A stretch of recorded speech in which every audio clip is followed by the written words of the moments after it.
सोना रे कुम्हरे हमालिन रच रच गढ़े माई के है रहो।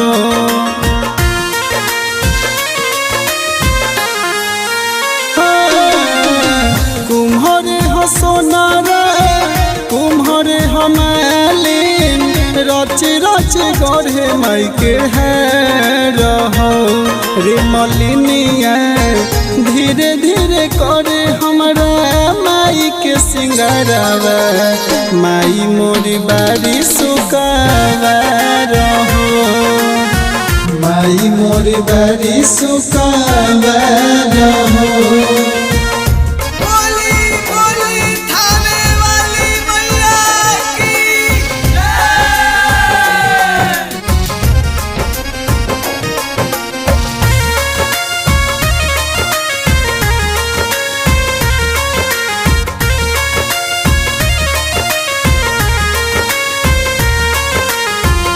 पौआ में पायल पेन है मलिन माई के चारों ओर बाजी जब चली छमकाई के।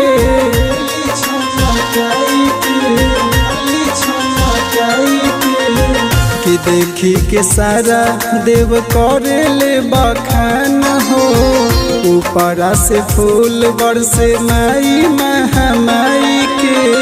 कनवा में कुंडल हथवा में गादा लेके कर भैरो रखवालो हो।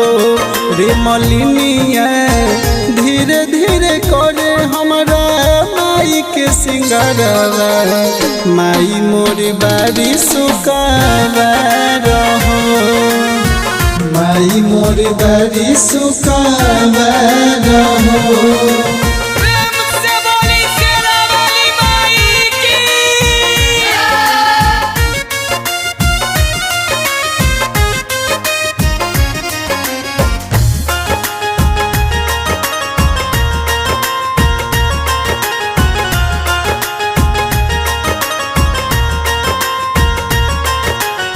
निमिया के डलिया पर झुलुआ लगाई के झुरु झुरु पतवा डोले माई मुस्काई के।